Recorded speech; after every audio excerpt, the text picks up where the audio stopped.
So last time you were on, Reed, we went into a lot of subjects. I mean, I had you on the panel, but I also had the decoding alien intent discussion with you, and we talked a lot about Hmm. non-human intelligence, what their intent might be. It's a lot of what you focus on. It's a part of the conversation you've been contributing to.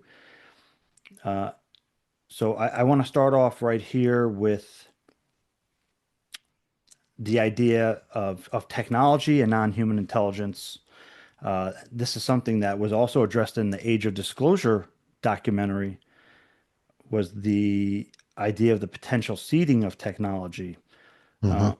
so when it comes to non-human intelligence, crash retrievals, reverse engineering programs, uh, what what is your perspective on what might the alien intent be in regards to humans interfacing with non-human intelligence, potentially Hmm. extraterrestrial technology?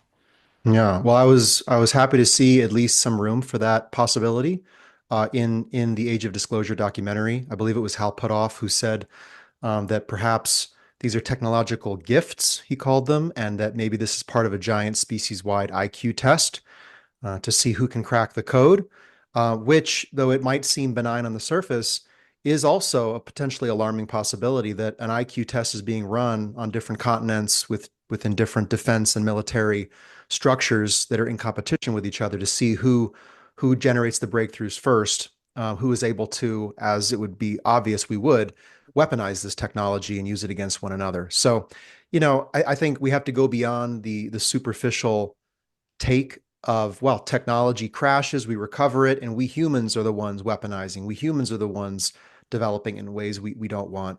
These might have been intentionally deposited technologies. They might have some kind of Trojan capability that we're not aware of that might deploy at a certain point. They might generate a dependency, in terms of the supply chain necessary to deploy them at scale. They might require breakthrough energy sources that we do not yet possess, but which could be transacted for behind the scenes. So it's kind of like, you give us the car, but not the fuel.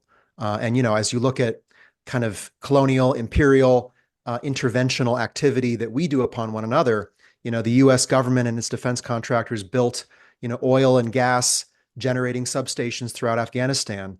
And then, of course, there was no oil to run them, or the oil was only going to come through certain choice contractors. And so this is part of the arrangement. This is part of how you gain leverage. Just as an example, on the human side. On the non-human side, I think we have to entertain a range of possibilities that go beyond crashed vehicles, um, and look at the depositing of technology, the transacting of technology, and the possibility that gift is too much of a broad blanket kind of value statement. It's the introduction intentionally of groundbreaking breakthrough technologies that are going to radically reshape our trajectory as a species. And when you look at AI, quantum computing, big data, and all of the unexpected and really uncontrolled deployment of those capabilities in terms of surveillance, computer to brain interface, robotics, and of course AGI, artificial general intelligence, it really makes you wonder, in whose interest is this technology being deployed? Is it in the human interest? Is it in a non-human interest?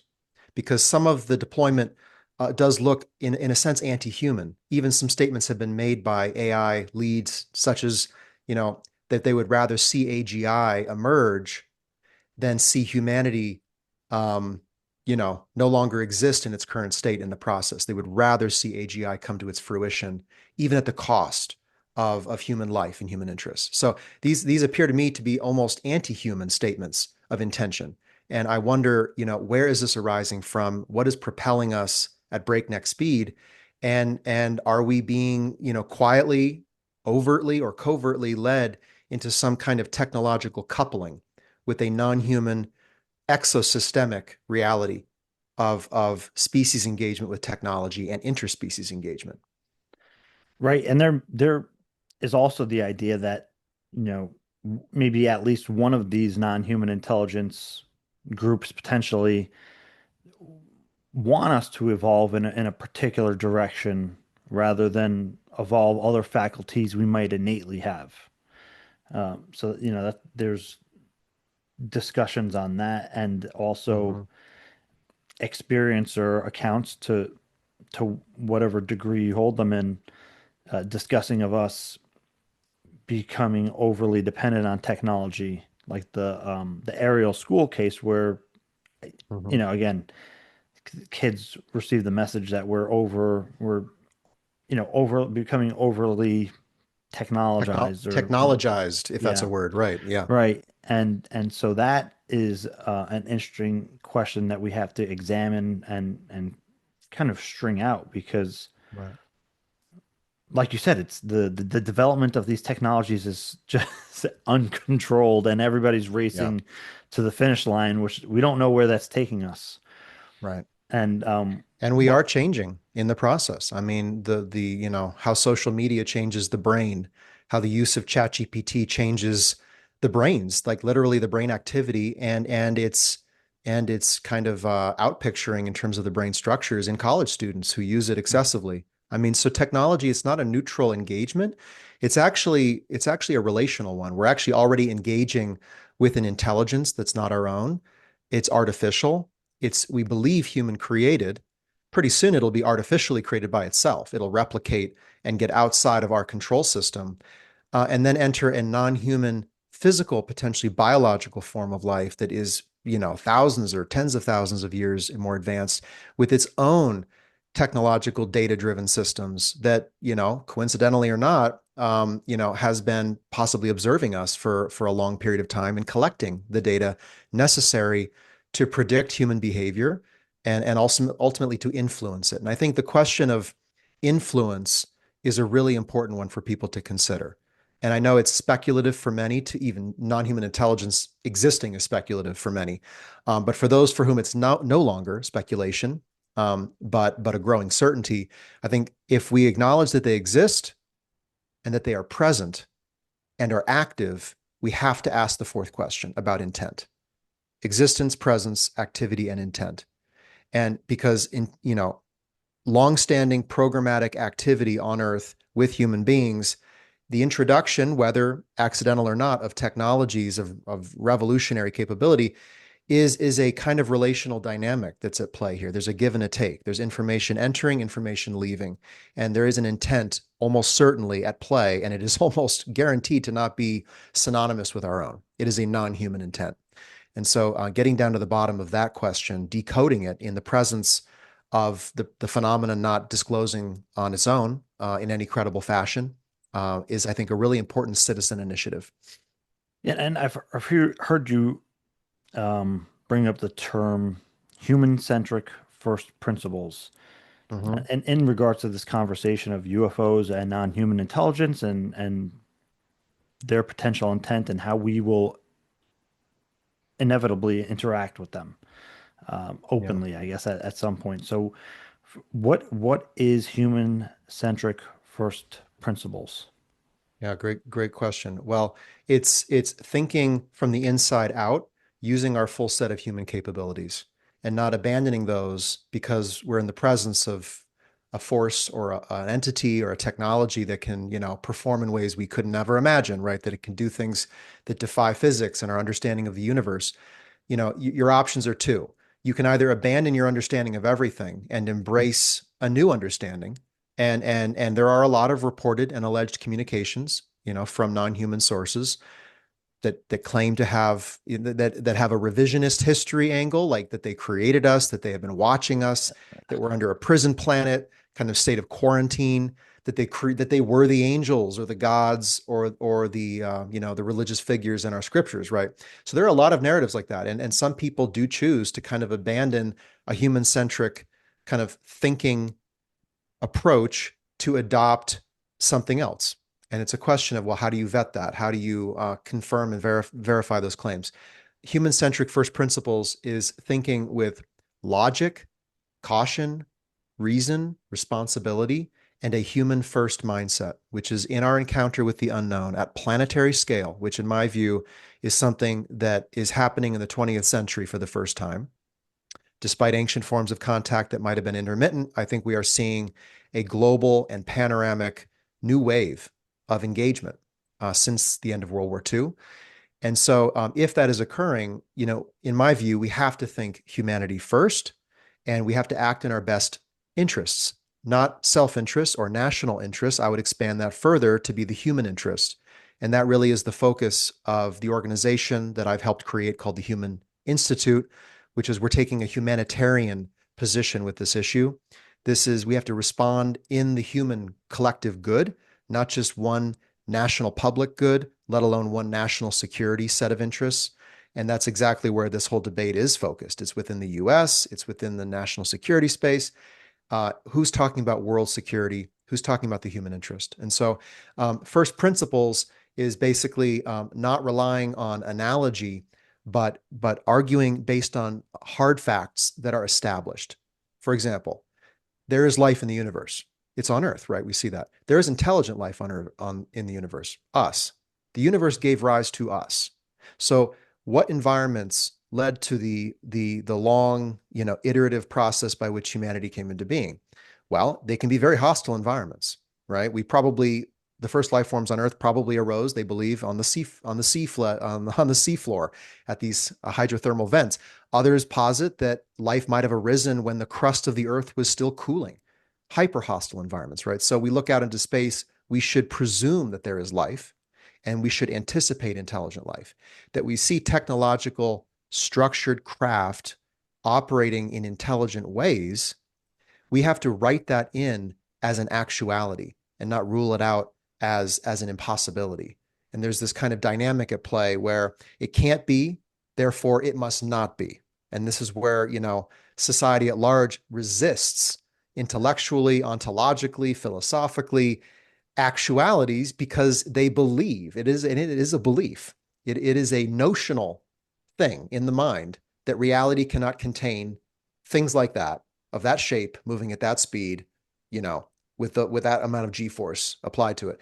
Well, guess what? They are being observed by credible military witnesses, pilots. They are being corroborated on multi-sensor detection platforms. They are actual, and therefore we have to anticipate their reality. And a human-centric first principles approach builds in the direction of observation using a first principles kind of A to B, B to C, without a lot of speculation and wishful thinking baked into the process. Yeah, and I don't see how anybody can argue here that our approach should be human centric as a human society, right? We all Right. have jobs, we all have families, right? Like we have the structure of our existence, and there is a kind of different social or cultural movements that almost have like an ET first, like they're advanced, so they must Mhm. be correct. Spiritually or ethically advanced. Right. And I Mm. don't, I don't think we should assume that. Right.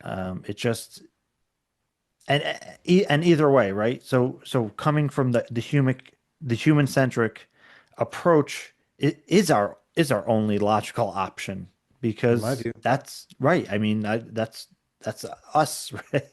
We Yeah. have the human common interest of to live and survive and hopefully thrive.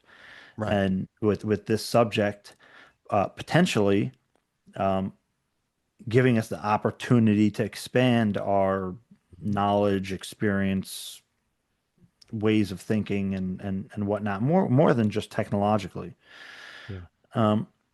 So, you touched on something really, you touched on a lot of really interesting tidbits that we can go on from there. But one thing you mentioned was the potential past interactions with non-human intelligence, or the idea that non-human intelligence could write themselves into our belief systems and influence the way we interpret our scripture. And yeah, Secret Machines has, and Peter Levenda, Tom DeLonge, they did interesting work with the cargo cult theory and the way they Mhm. put that in the conversation. So what do you think? And I'm genuinely curious. Is like, okay, what is your perspective if what if non-human intelligence did potentially have some kind of influence in altering our DNA Hmm. in some way? I mean, what do we do with Hmm. that?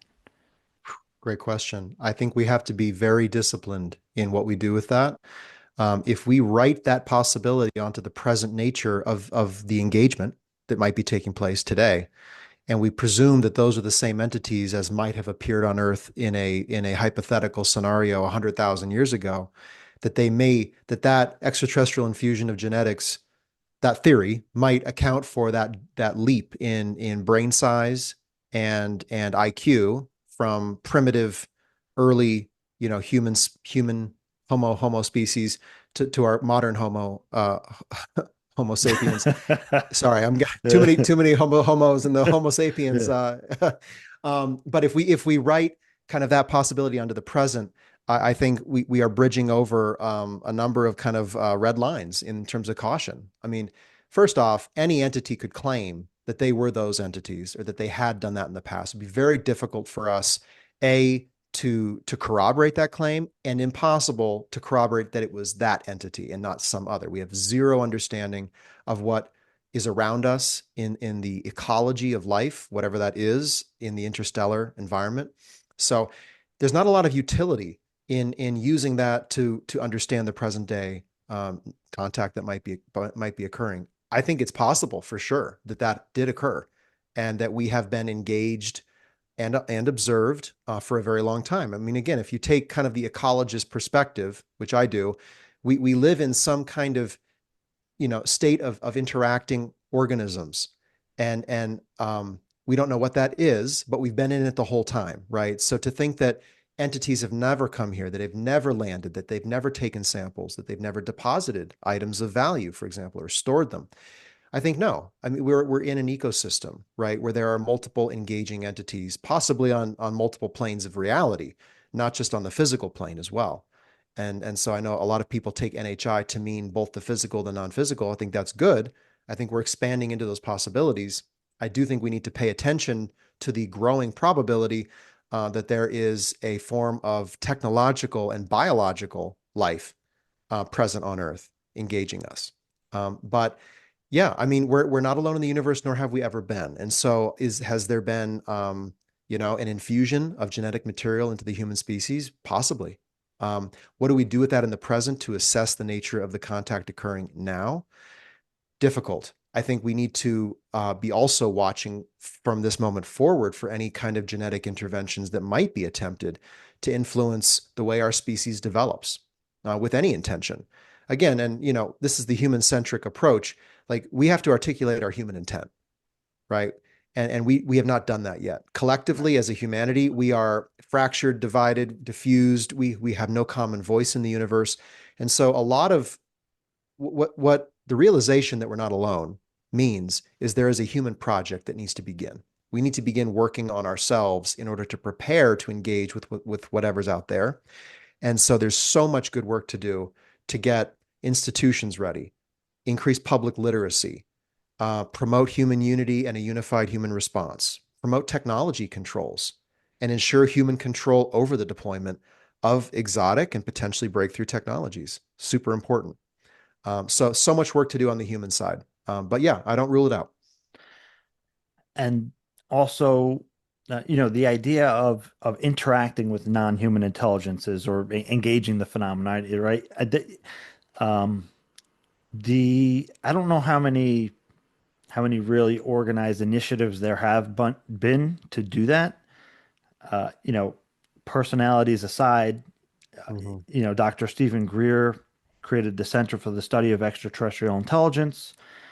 He has his own slant and perception and thing of what the phenomenon is, and this is how we should do it. But at the very least, he was trying to put together what he called like a grassroots approach to try to actually have a diplomatic interface with the phenomenon, which I think is important. Mhm. Um, because I know Skywatcher has publicly discussed using human potential, right, and maybe psi capabilities to interface with non-human intelligence, along with the dog whistle and some technology Mhm. as well. But they seem more interested in extracting data, which is good. We need that. But there is not currently a forward-facing, at least, initiative to interact with the phenomenon and or to begin saying like how are we going to communicate or what are the rules of engagement? How should Mhm. we go about trying to interact with the phenomenon because it's already here, Yeah. right? I mean, if we're going to take the conversation there, they are already here. And why do we not have an initiative to try to interface with them? Great question and a really important need. And that is something I am working on with some other folks inside the Human Institute and outside is a contact protocol. The question is, a contact protocol presented to whom, deployed where, by Mhm. what entity or agency or intergovernmental body, right? And so I don't doubt actually that governments have made contact and have Right. entered Yeah. agreements and that things have been transacted for. And I think that's part of the difficult, hard truth of what needs to come out. And there needs to be some truth and reconciliation process to air that out, to acknowledge that there might have been trickster activity or trickery on behalf of the non-human presence that might have led, responsible authorities to do irresponsible things, even criminal things. But it's going to be a messy and difficult process to air that out. But yes, for the global community to begin to articulate its own contact protocols, what would the kind of the base principles underlying safe and consensual contact in the human interest? That would be very important. I've got kind of, well, one of the things I share with people and teach is what I call an intent framework because I think it's really important to begin to assess the intent of the other party before you sit down at the diplomatic table and just, get out the pen and start, signing your name. You have to understand, who am I dealing with? Why are they even at this table, right? What's compelling them? What are their needs and agendas and so forth? That's just basic business intelligence, you could call it. Or in this case, global strategic intelligence that we need. And unfortunately, the governments of the world are not coming forward with what they know. And I've heard on the sidelines that the intent of the phenomenon, as well as its fundamental biological nature, are some of the most closely classified secrets. You know, and so why would that be, right? Well, it's probably not because they're completely neutral in intent, or they're completely observational. Intent aside, they're not here. They're observing remotely. They're probably down and in, not up and out, and their intent is not neutral. It's highly intentful, actually. And the contents of that would be difficult either for the public to swallow or difficult for the public to see the government have no ability to match or to meet or to negotiate, you know? So yes, society needs to develop a contact protocol. I do not think personally that this is the time for active uh, diplomacy. I don't think the phenomenon has acted in good enough faith that we can step forward and circumvent governments and authority, institutions and intergovernmental agencies to just make contact ourselves and to make a deal on the spot. I think there's too many indications of the seeding of certain narratives, so the spread of memes and potential forms of disinformation at play. I think there is a telepathic or psionic control mechanism. Many experiencers talk about having, thoughts planted in their minds, having dream sequences overwritten, or having, memory suppressed, emotional stimulation excited or suppressed. There's there's too many unknown unknowns in the engagement itself to make a deal with a form of non-human life, and presumably give access to the planet and to the people on it. So I think, yeah, something to work towards, not something to do today. I don't think there is any need to make urgent contact or rush into an engagement with the phenomenon. In fact, I think there's actually very much more important preparatory work to do to strengthen your mind, to create barriers in the psychic environment around you, to have your own kind of rules of engagement, your own litmus test of intent for any form of intelligence that would try to communicate to you, and to have, strong guardrails that we can implement personally, but also collectively. And I know many people have had good experiences, but a good experience, superficially good, right? We don't, was it really good? You know, what Correct. was the Yeah. actual outcome? What was the demand made?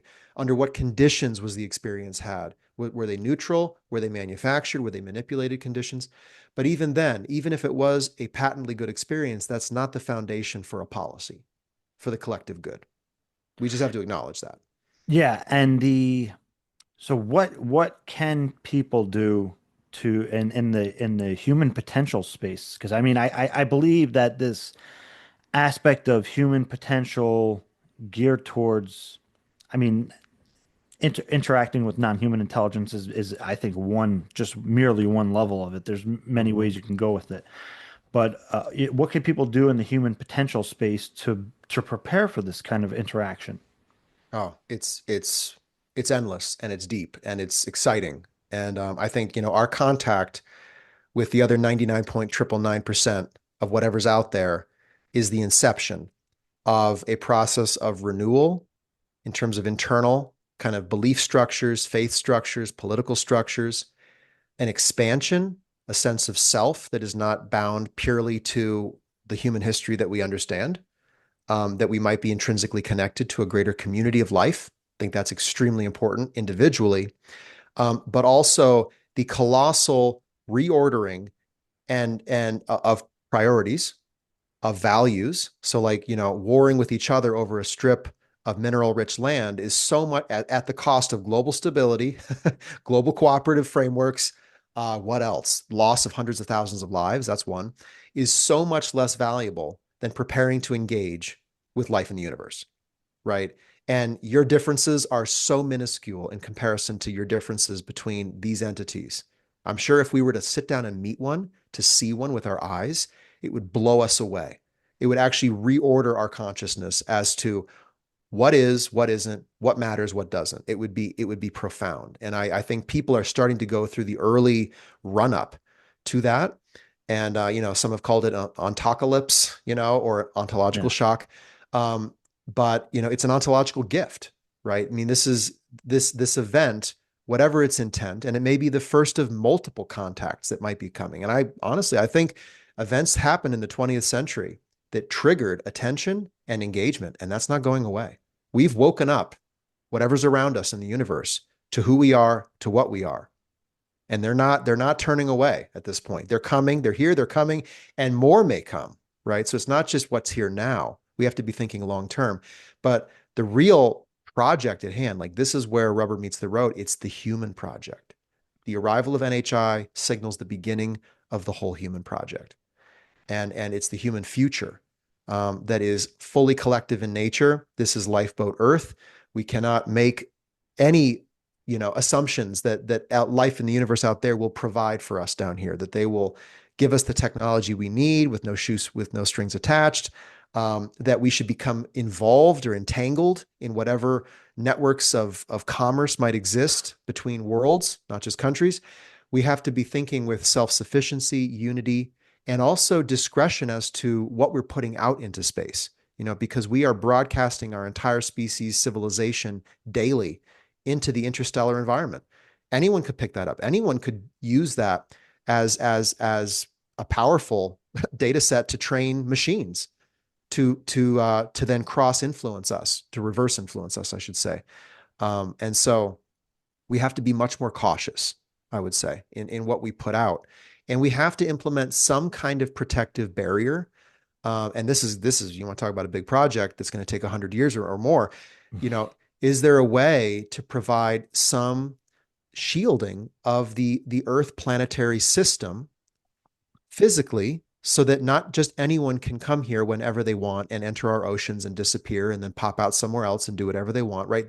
That's not viable. That is an anti-sovereign reality. And I think we need a degree of human sovereignty at a collective level and an individual level to wisely engage in this new relational exchange with other forms of life. So some form of shielding is necessary, but also, and I know this is fringe territory for some, but I think a psychic form of shielding is extremely important.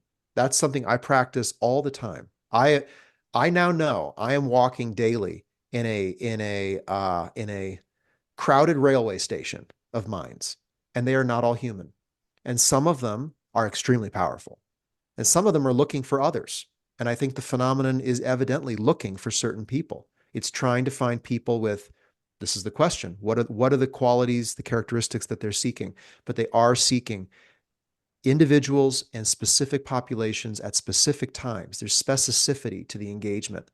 And one other thing that we need to get about doing very quickly is doing pattern recognition on the experiences that have been reported thus far.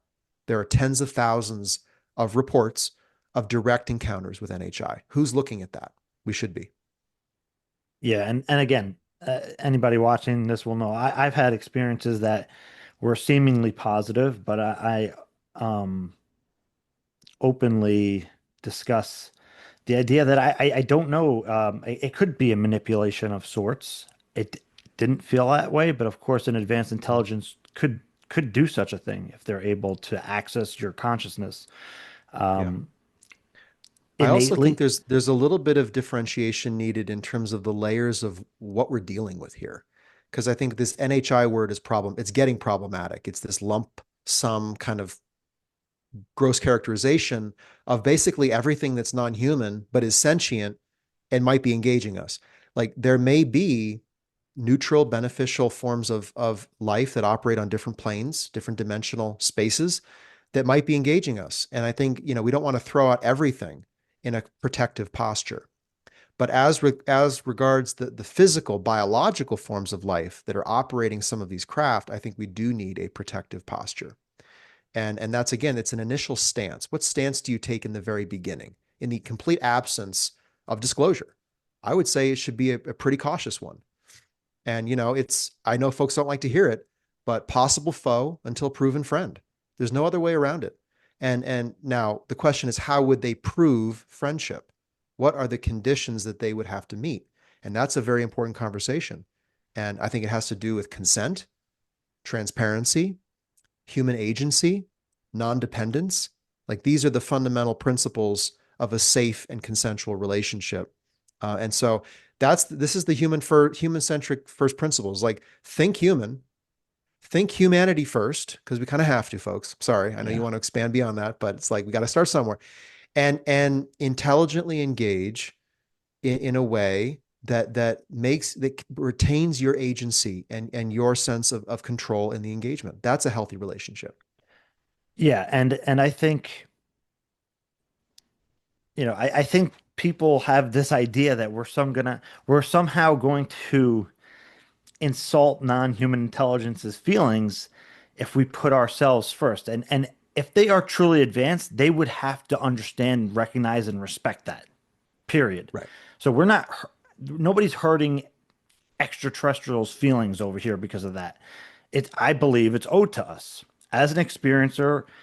I don't have all the answers that I, I'd like to know a ton of things, and that wasn't communicated to me, right? Right. Or, why me? And I mean, there may be some impressions I have, but I don't have any direct. I didn't, as Jim Semivan would say, they didn't let me take them home to. Well, my family did have interactions with me, so they maybe in a sense they did come home to meet the family, but um, there are the question or the prospect of what you were talking about transparency, Mm-hmm. right? They need to be transparent with us.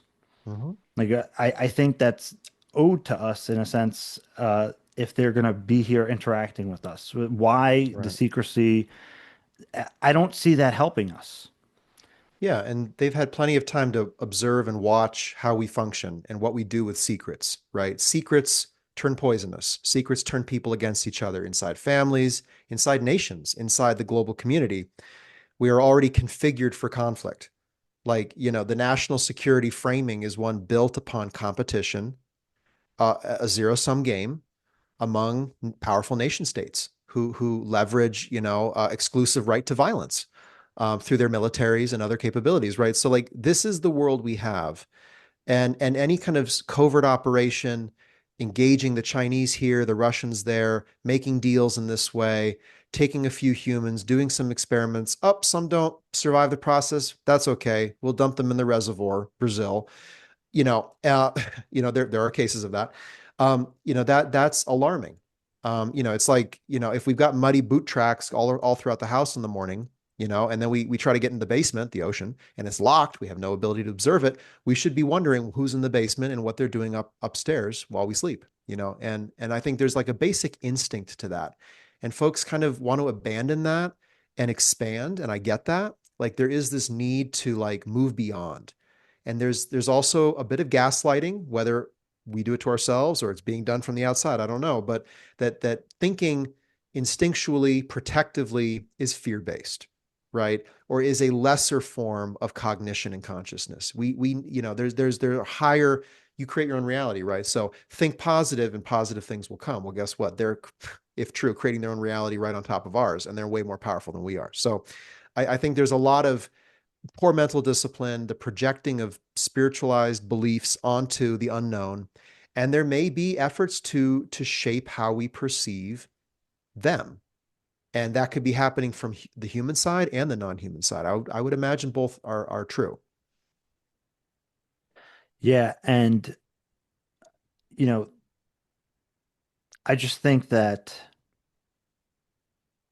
this is one of the reasons why disclosure is so important because it's like we're having this conversation here, Mm-hmm. but the progress that we could make if we were having this on a global scale at one table, right, as one Yep. people, right? We I feel like the real work can begin. Yep. And it's like we're making progress, but in the same sense, we're treading water, Mm-hmm. and that all is not going to help us in the bigger sense. And Yeah. I mean, I don't know to what extent that non-human intelligence or the alien intent is to perpetuate the cover up, right? But it doesn't. I don't see it benefiting us. Right. Right. Yeah. Their non-disclosure does not help the human equation, right? It does not sum out well for us. It might sum out well for them. I don't know. Maybe they're harvesting energy from the oceans. Maybe they're taking samples. Maybe they're doing all number of things. But it's exacerbating our distrust of one another. And if any technologies being deployed at scale right now that are reshaping society dramatically originate with them, that they are implicated. They knew that by coming here, and let's even imagine that they hit the telephone pole and crashed into the desert, right? They knew who would pick up the crowd. They knew. And so they knew what would happen. And it's a question if any of this technological race, this great arms race over tech, which is not just NHI tech, it's tech. Big tech is what's driving the conflict right now. The trade war with China, the potential ramp up to the invasion of Taiwan, all of which, sorry folks, are imminent in my view. To what extent is there an NHI mechanism of influence, a lever? And it could be at many different levels. It could be neurological control of leaders, right? If you can control the minds of 5 people in Russia, you could probably influence what the whole nation does. Maybe in a small way, maybe in a big way. On this side of the pond, maybe not. Different political model, right? You might have to deploy something else, but still so easy to get certain memes to spread in the public. And again, if you have predictive methods of understanding why things spread, what makes them spread, what leads to viralness, you can spread memes about NHI and affect millions of minds in a heartbeat. And this is the problem as well of open disclosure. People want them to just show up. Well, guess what? They might. And I'm worried Yeah. about that because it's on top of an 80-year legacy program that is both human and non-human, right? And none of that's been disclosed. And so if there's any convenient attempt to wipe away the record of the alleged encounters that people have had, and the potential interactions that governments and militaries have had, which have yet to see the light of day, to wipe that away and say, no, we're just coming here. We're just arriving. Oh, those are the bad ones. We got rid of them. We're the good ones, right? That's a false flag operation. False flag operation is when you sail into the harbor with another nation state's flag flying. And NHI could be false flagging all over each other. And some have even posited that there might be some sort of proxy conflict underway. Uh, Among different NHI factions. And I've seen some pretty impactful evidence to suggest that that different factions of NHI are embedded in the world in different ways with different partners and are trying to gain leverage. It's might be cooperative at times. It might be competitive at times. Um, if I were to guesstimate at this day and time what the overall desired outcome is, don't underestimate the big P. It's the big P. It's the planet. It's not the people. We think we're important. We think we're the object of interest in the universe. I'm not so sure about that. We are the indigenous life form. We are the apex predator on Earth, but don't underestimate the Earth.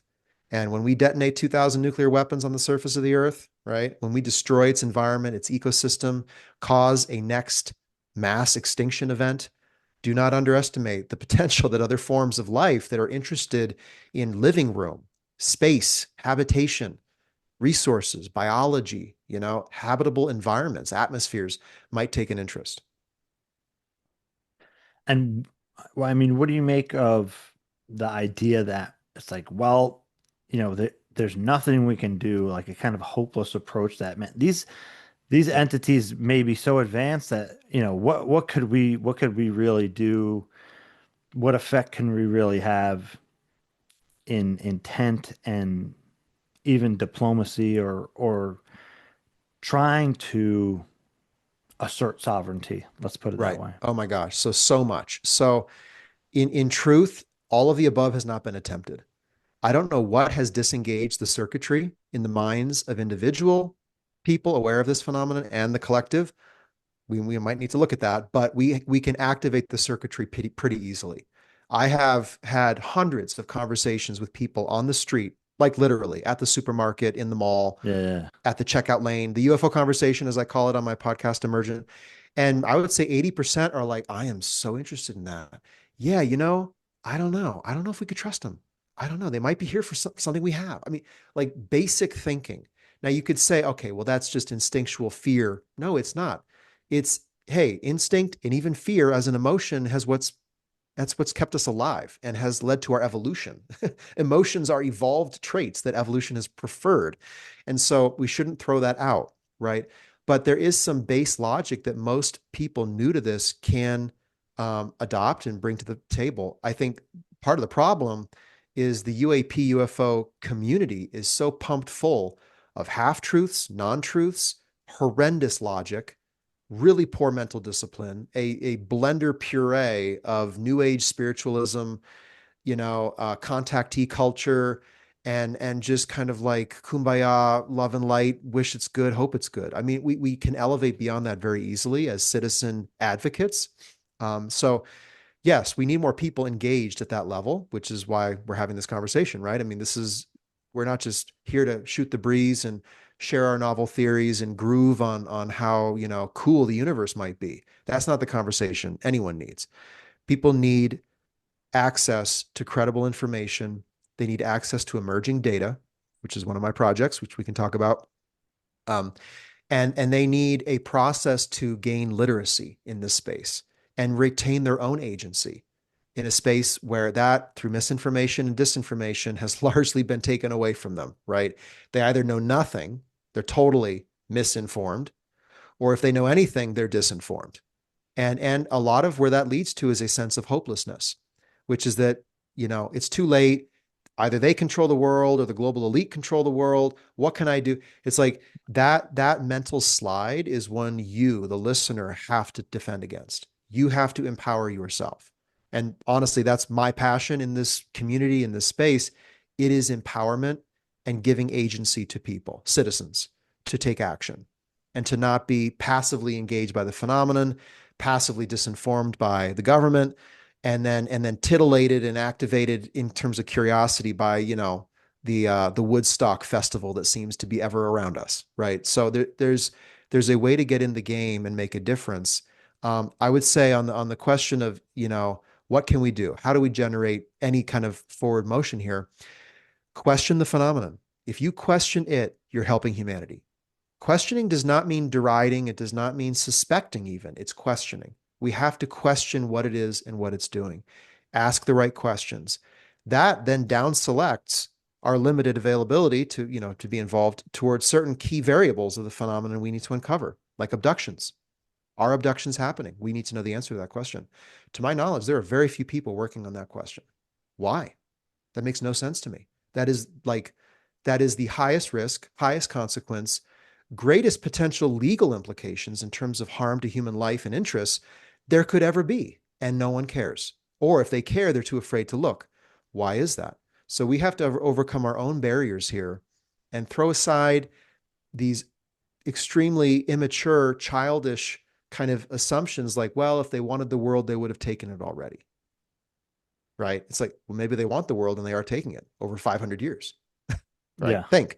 There are other, oh, if they wanted to destroy us, they would have done it already. So they must be here for our good. It's like, maybe they don't want to destroy us.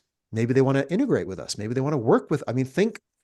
And so folks are not thinking, and that's one of the big problems. But that's just on the individual side. On the institutional collective side, which is really where the Human Institute is working, and other organizations like the Soul Foundation, um, there's a lot of really important work to be done to prepare the institutions, because honestly, we are a breath away from a global reckoning. All it would take is the current sitting president or a member of his National Security Council, or a leader from another country, to just say it, to affirm, not even to disclose. They don't have to disclose anything. They just say, affirm, we are being engaged by a non-human form of life, and it is technological, and it is longstanding. That's all it takes. Boom. Right? So what happens on day 2, day 10, day 50, day 100, right?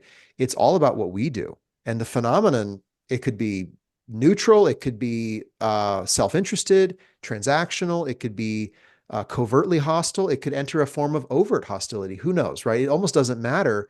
We have to get our act together to navigate these new waters as a species. Yeah. So then in, speculatively, what would it look like for a like a good actor, non-human intelligence or extraterrestrial Uh-huh. presence interaction look like? I mean, multiple scenarios you could think of. One is communication driven. So technological communication is sent, one that can be collected by multiple intergovernmental and non-governmental organizations, universities, science organizations, etc., so that it cannot be collected and received only by one military and then kept in secret. Stating existence, stating intent to be present, or to be on the earth or in the vicinity of the earth, and petitioning for some kind of delegation, right, to engage. Now, is that done off planet or on planet? Well, the moment they come on planet, all sorts of implications arise, right? I mean, gosh, who knows? They could bring a non-human form of viral or bacterial life on their craft and accidentally seed a pandemic on Earth, right? Not to say that's happening or going to happen, but like there are things that they would need to know we would be concerned about, things like that. Um, and so communication in origin, petition for access, a granting of a period of time, because it's going to take time for us to wake up to this, organize our efforts, speak with one voice, right? I mean, we have to stand up the body that would even send the delegation, let alone form it, right? And then presumably after some period of years, because there's no imminent reason for them to engage now, right? I mean, maybe at the cusp of a global nuclear war, right? But we have historically not been at that cusp, and they have been operating, I mean, in the years between, kind of escalation periods. So to petition for access, to give us time to devise our own rules of engagement and what ethical contact looks like, again, in a human-centric interest, and then to begin the negotiations and to begin exploring each other, our cultures, our languages, our faith traditions, and so on and so forth. There would have to be some kind of give and take, right? Like, give us a little bit of what you are and what you have and what you know, like we'll give you some of ours. It can't be one way, right? They can't just come and take 1,000 people and scan their brains, take all that data, suck it into a system, understand us to the T, and we know nothing about them. How would we ever enter any kind of exchange, informed exchange, right? Not possible. And so I think it would have to ride on the basic principles of what healthy relationship is, between individuals, between nations, And it cannot be one of covert subversive activity. It cannot be one of selective transaction in a space where there's already a lot of competition over technology and supremacy. It cannot be granting this promise of inclusion in a galactic federation or council that we could never corroborate the existence of that, right? We would not be able to understand the terms even if they were presented to us. We cannot grant them physical access on day one. We cannot, we would have to be very guarded against any claims of, kind of authoring humanity or its religions or other power structures that are non-governmental, because, those direct a lot of, adherence and devotion on earth. And so if there's an intent to say, yeah, we created a religion, okay, that's a subversive act in my view.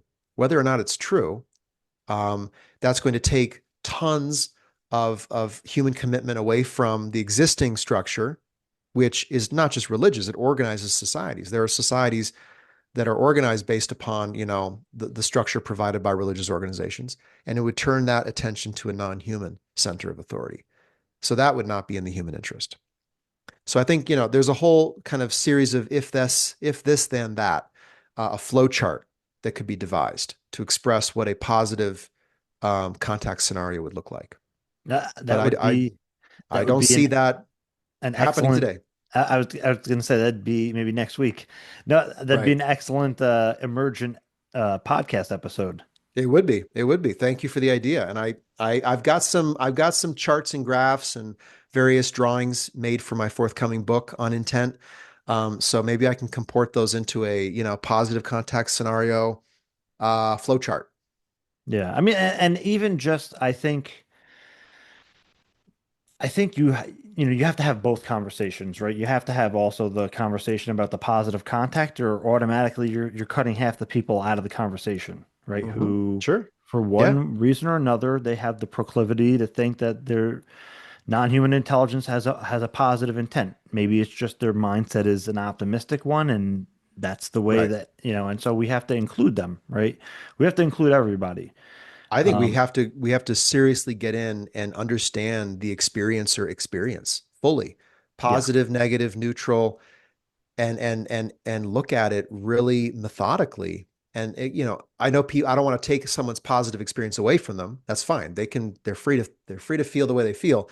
But we have to go deeper than just subjective. Well, it felt good, therefore it was good, right? right. Yeah, So we need to get the full suite of our academic and research talents in the game, looking at, yeah, put on the sensors, do the EKG, look at the brain structure, analyze the impact that these experiences are having, because experiencers are saying that their lives are changed forever by these events.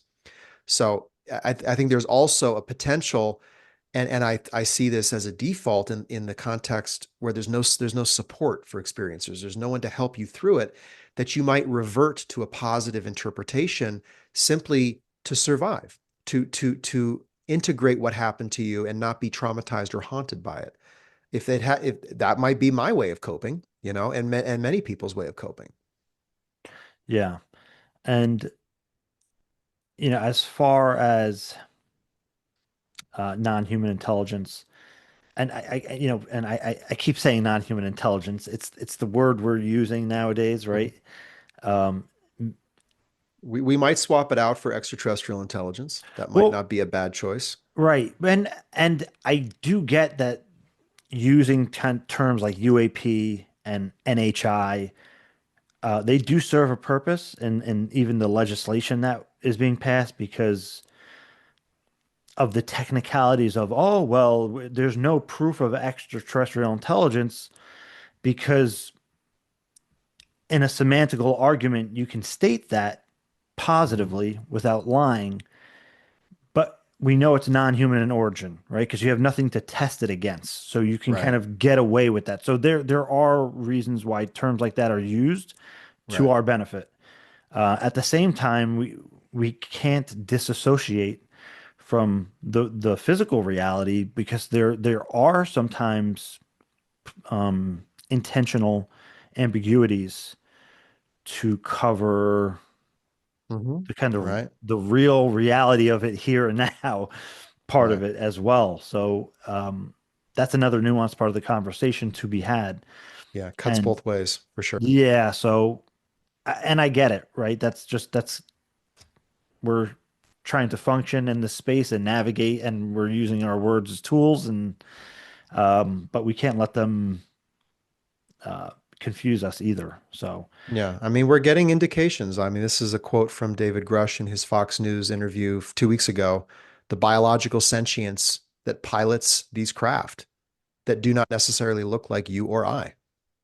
I mean, we're getting pretty close. Jay Stratton, I've seen non-human beings, non-human craft with my own eyes.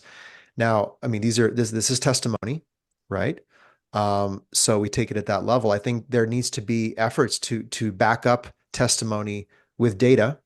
Data-driven disclosure is something I'm very passionate about. I think society, it needs the tools with which to to undertake a cognitive processing of what the hell is going on with this phenomenon and with what's being alleged. And they need data. Data is necessary, credible evidence that can be used to substantiate these claims. Because, I mean, even if the president of the United States comes out, I would support that. But what does he say? Is it all true? What if half of it's true?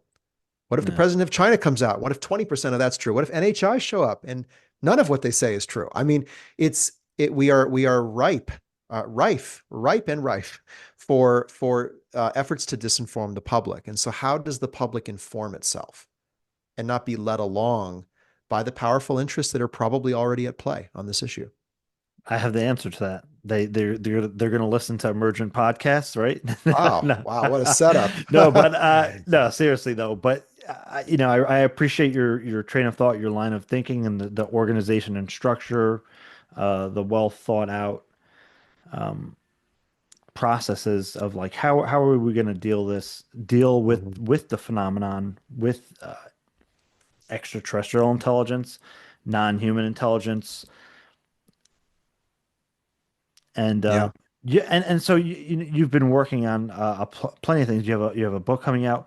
You have the Human Institute. So what things are you working on right now that Hmm. people can be aware of and get involved with?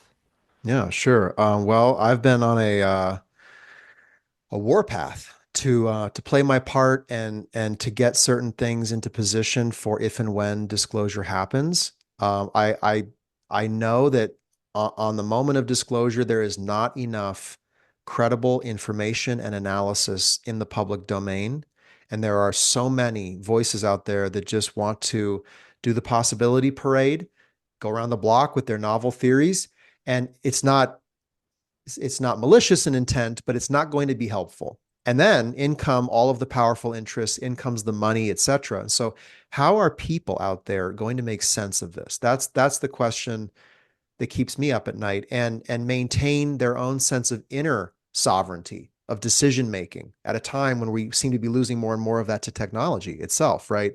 So there is this slide and I think there's a calling there for people to get involved in righting the ship, making this equation sum out to something good. What one thing I realized early on is that at a certain point, authority figures, decision makers are going to be making decisions on NHI. It's just inevitable, right? There will have to be policies implemented with regards to technologies, craft and transits of the Earth's atmosphere, access to the oceans. There's going to have to be something done with and for experiencers to air out what has taken place historically, right? So there's going to be a whole chain reaction, and there needs to be an informed influencing of that so that it happens in a way that does not, again, play into the national security competitive kind of dynamic that we have, that is not privatized and profited off of. It needs to be in the public interest effort, and it needs to be elevated outside of these limited kind of domains, exclusive domains of interest, I might call them, national, religious, cultural, into a human interest. And there were very few people talking about how would we frame this out for humanity. And so I and several other people began an organization called the Human Institute, which is basically to undertake this revolutionary data collection, original research, public education, to build products and platforms that meet the public's need for information, and begin to advise where possible decision makers on how to respond with any sort of affirmation of the presence of NHI, as well as the ongoing activity of NHI, which continues with or without affirmation. So in the Human Institute, we have a great team of professionals, PhDs, researchers, analysts, and other excited citizens who wanted to get in the game, get in the fight. And we're basically tackling a number of initiatives. The first of which is coming up in February, and I've been working on quite a lot, is called the UAP Summit. And so the UAP Summit is basically a convening of all of the different players and actors, research groups, academic teams, field investigation outfits that are working on detecting and tracking UAP, and bringing them all together to begin to generate, again, sound insights into what is flying above our cities, what is potentially observed in these anomalous drone kind of sightings that people have been reporting across the US and Europe, and to begin to generate some real solid data regarding what's up there and what it's doing. That data then could be used to better understand the nature of encounters, right? We could begin to overlap or overlay UAP data with reports of NHI engagements to begin to produce an intelligence picture for ourselves regarding the nature of what is engaging us. So the UAP Summit is February 7th and 8th. I highly recommend people get a spot. Spots are limited. We have Representative Burleson kicking it off. We have representatives from Skywatcher, SCU, other organizations working on technical data collection, and basically that are out in the field with cameras pointed at the sky, capturing revolutionary media to help us better understand the shape and the kinematics of these reported craft that are up there. So it's a basic capability we need to be able to detect and to track UAP. If you can't detect and to track UAP, it's going to be very difficult to know much of anything else about, where they're going, what they're doing, who they're engaging with. So that is on the UAP side. On the NHI side, I'm also chairing a series called Investigating Non-Human Intelligence. And the idea here is to begin from the ground up, from the ground of science and research, and expand through multiple domains to achieve kind of a more cohesive new science of non-human intelligence and a science of human response to non-human intelligence. And so we had our first talk given by Michael Safone of the Society for UAP Studies, basically just starting with the philosophical foundations for what the science of NHI would be. And we have Dr. Gary Nolan speaking in 2 weeks' time on the research roadmap. So what kind of research and data collection should we be doing to understand the nature of NHI? Fundamental questions. And it's an 8-part series that's going to be going on all throughout next year, and we'll land on the policy and international coordination topic and look at what the international community should be doing in response to this. But the lectures are all free, and so I highly recommend people register and attend. And where is that going to be available for people to like the Investigating the NHI series? That streams on the Human Institute YouTube channel, or you can go to humaninstitute.org/NHI, and all the links are right there. Yeah, and I'm going to have everything linked in here so people can see. Um, I do want to have a little bit more of a speculative Mm-hmm. discussion here towards the end. Just because people wonder things, and I love to hear people's Sure. perspectives.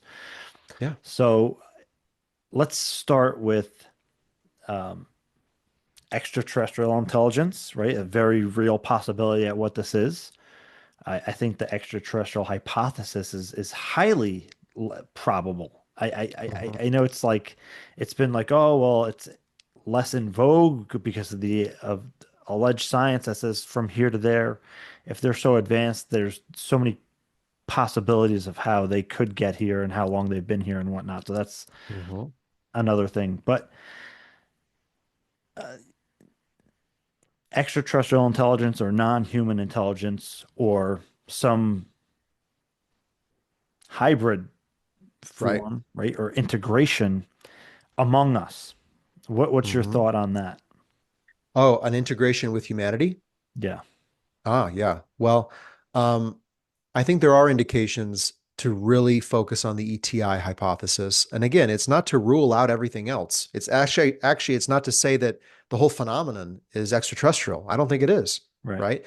But we can't ignore the preponderance of indications that point to that because there are other phenomena at play that are more psi or consciousness, or some might say spiritual based, right? And so again, it's like we're exploring a cave system and we just broke through a new wall and we're in this beautiful chamber full of light, beautiful stalactites and all those formations. And so we're dazzled. We're dazzled with the possibilities, but we need to focus on, the rocks right in front of our feet.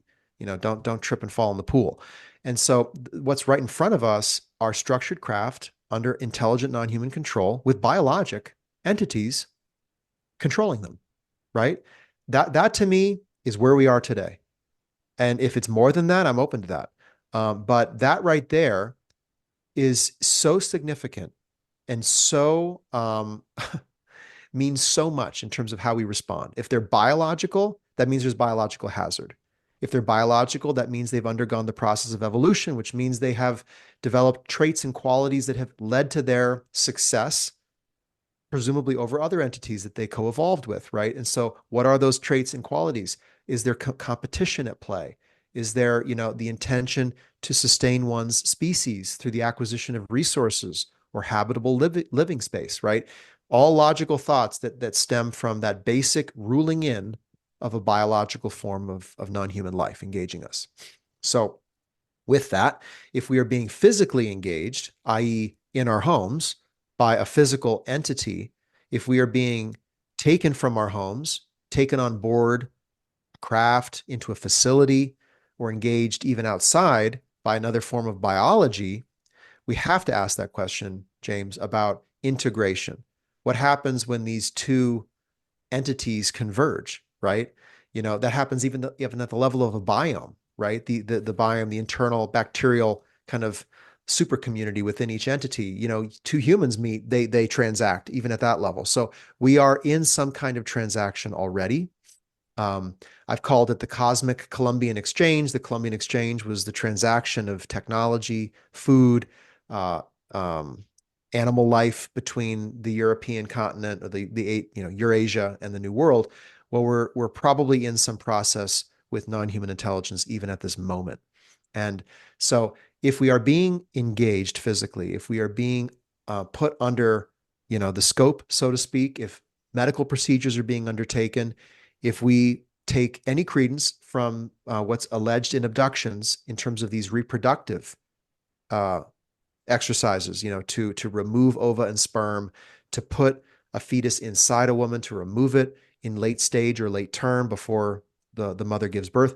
If there is any truth to that, right, then that means our genetics are being altered. And there may be a combining with another form of non-human genetics. It's actually not that exotic to imagine. We do it all the time with plants and animals, right? We select certain traits, we breed them out over generations, and all of a sudden you have a tomato that's much sweeter. While the original tomato, I can guarantee you, was not as sweet as the ones you get today. Actually, they're terrible.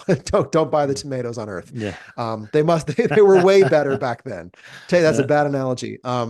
But yeah, so is it possible that over multiple generations of individuals who have been involved in a program like that, that you could see a forking of the human gene pool, that there is an overt and well engineered alternate human entity that looks and talks and breathes and walks just like us, but something is different about them.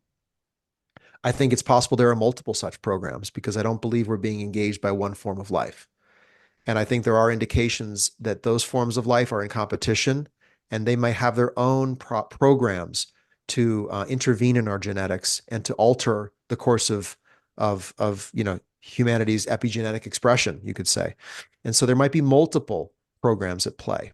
And so, I know a lot have asked and are thinking, are they walking among us, right? Are there human looking non-humans? It's possible. How that happened, where the genetic intervention took place, is it at a psychic or consciousness based level? instead or in addition to? These are the questions we need to be asking. Um, but yeah, ultimately, humanity at this point in the game, because we are so late in responding to this presence, we are going to have to develop technical means for detecting abnormalities in the human gene pool to understand what a non-human even is, right? How would that be detectable? And what are the traits that that individual has that others don't? Because then that's a reverse indicator of intent. If that individual is way more psychic, for example, is Yeah. way less empathetic, for example, is way less creative, for example, then you begin to understand the program in its final end game. This is the human that they wanted. Now, why would they want a human like that? Right? Yeah. Maybe to be more functional in a certain climate or More for, like them. yeah. I mean, don't we all want each other to be more like ourselves if we esteem ourselves to a certain degree? So I mean it could be in their mind making us more functional in an ecosystem of non-interacting non-human intelligence. Yeah. To And us, yeah.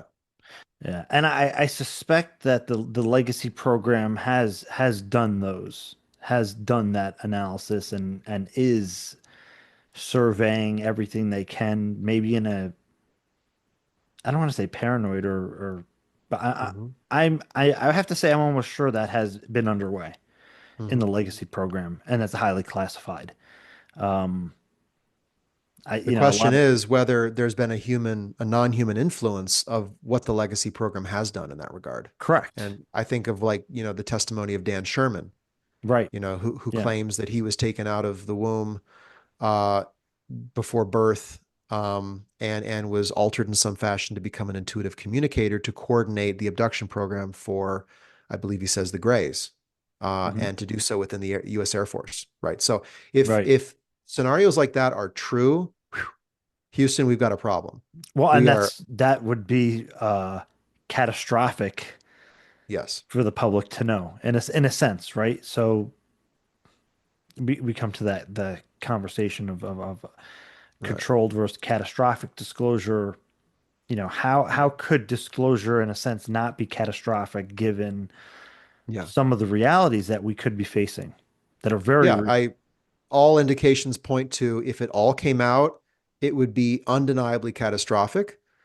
Um, That's not to say society can't handle it. I don't think there's any other way around it. I think society right. has to be Yeah. told. I think if Yeah. if if you keep this secret, or if you resist the NHI presence in secret, or if you try to profit off it in secret, it's game over.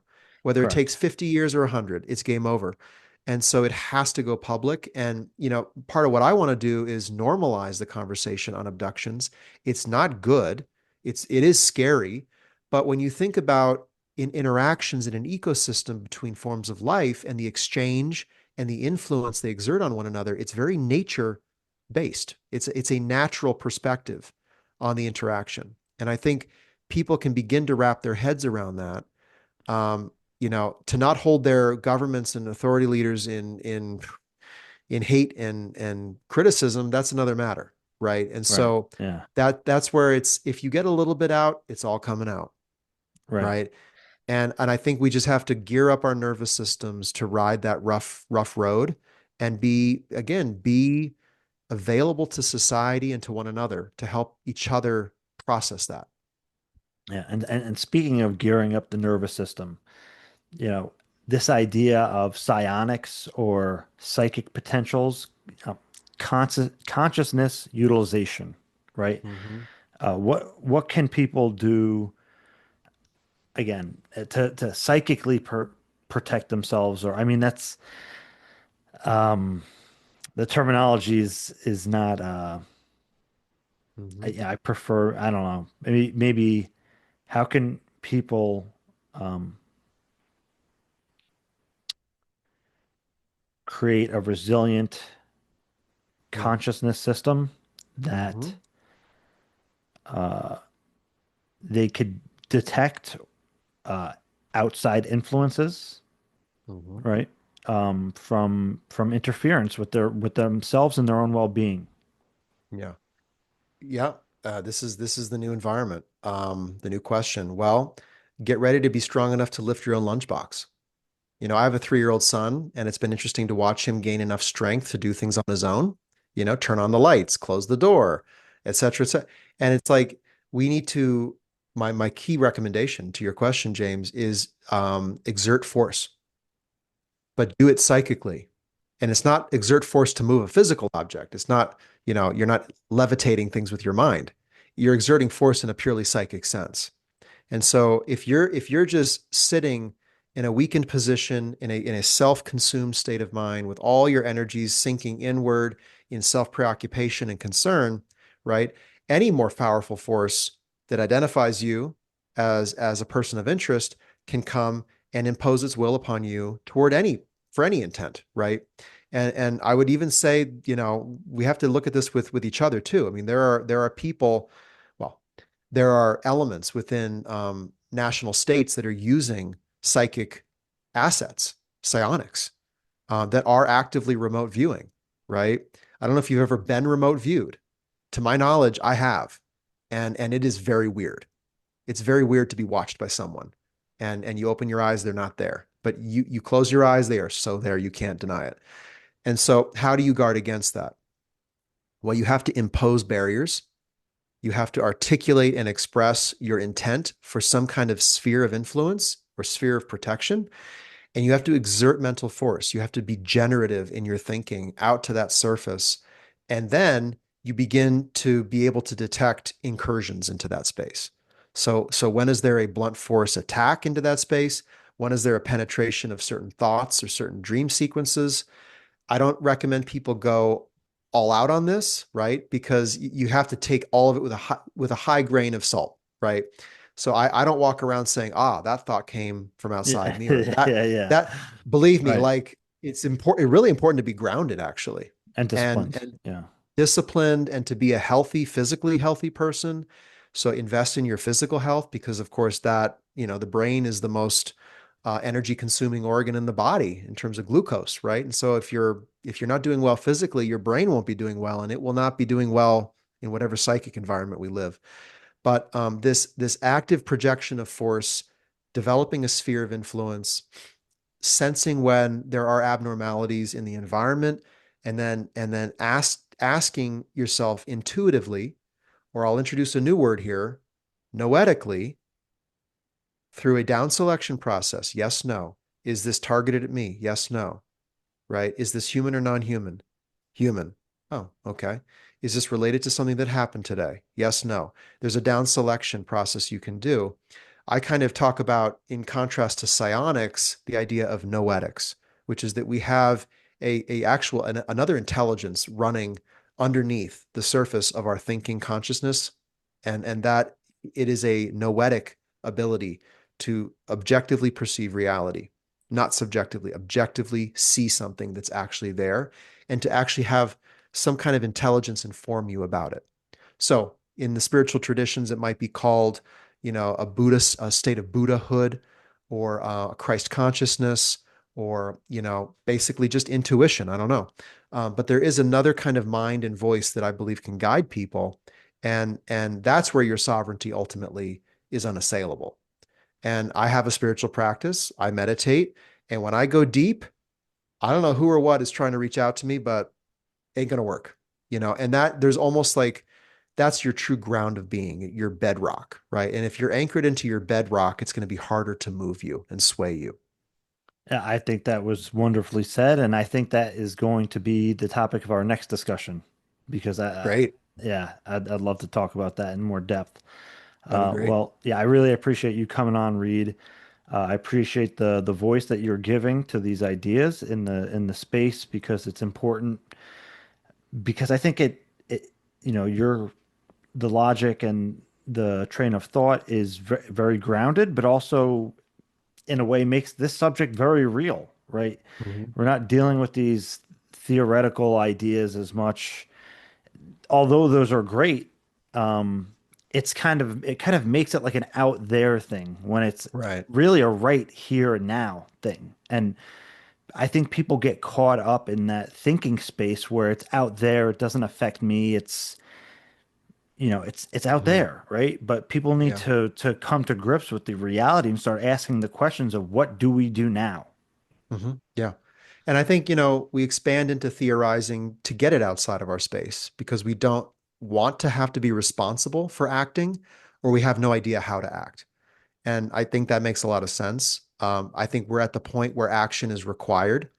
And not only does the issue and humanity at large need you as someone who can be active on this subject, but you need to become a force and a voice in and of yourself in your own space because there are non-human voices and intelligences in your space, and that may be affecting why the world feels different to you. I think there is an effect. So agency, empowerment, and I think people have the tools and the knowledge to take the next step. Yeah, and I think people need to face what may be considered uncomfortable questions, and you have to ask yourself Yeah, why is that? Why might that question be uncomfortable? Like really get down to the root of it. totally. And I think, if there's anything folks can do initially, it's really to sit down and assess where you stand with this reality. Like, why are you looking at this? Is it a curiosity? Is it an escape? Is it novelty? Or is there a sense of personal history with it, gravity to that? Or is there a sense of personal calling to do something about it? They're very different responses. And then as you move down those roads, like you have to be asking, like, what do I want out of this? Like, what might be clouding my vision because I want something from NHI, from the universe? Or is it out of some sense of despondency or depression about humanity? Because I get a lot of low species self esteem from the people who are really up on non-human intelligence, and I think that's worth that. That'll unconsciously drive people. So to bring the unconscious into the conscious.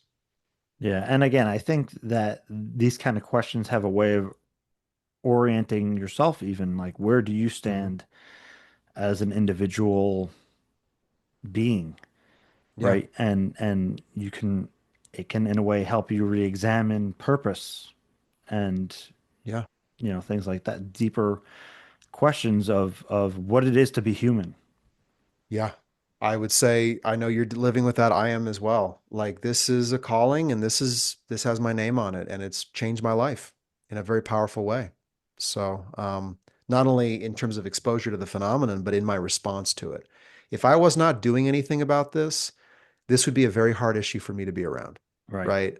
I'd probably be avoiding it like the plague. Um, and yet really that's because there's so much I needed to do and I didn't do it. And that's hard to face. Yeah. And again, for me, these questions of what can we do, what should we do, I think they're empowering. This Mhm. should totally be an empowering moment for humans, Yeah, for our definitely. civilization, because Yeah, we're stepping into our next level of being. right.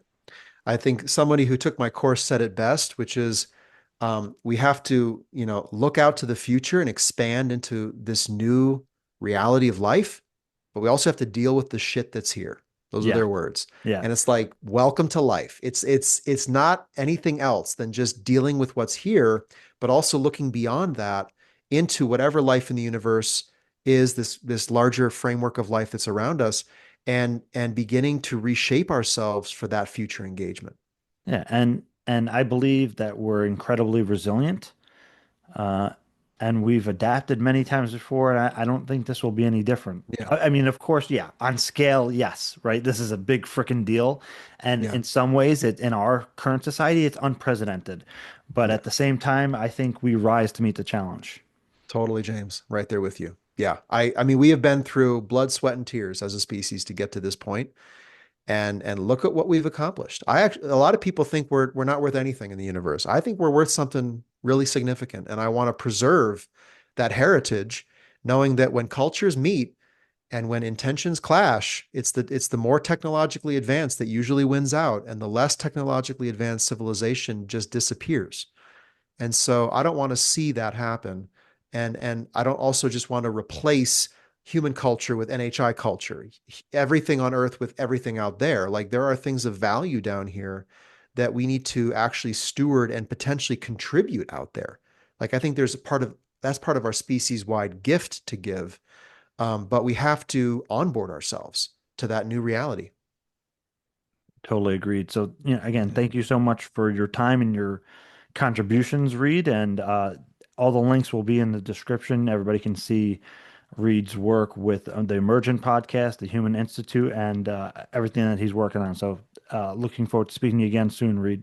Great to talk, James. Yep. Thank you. Be well.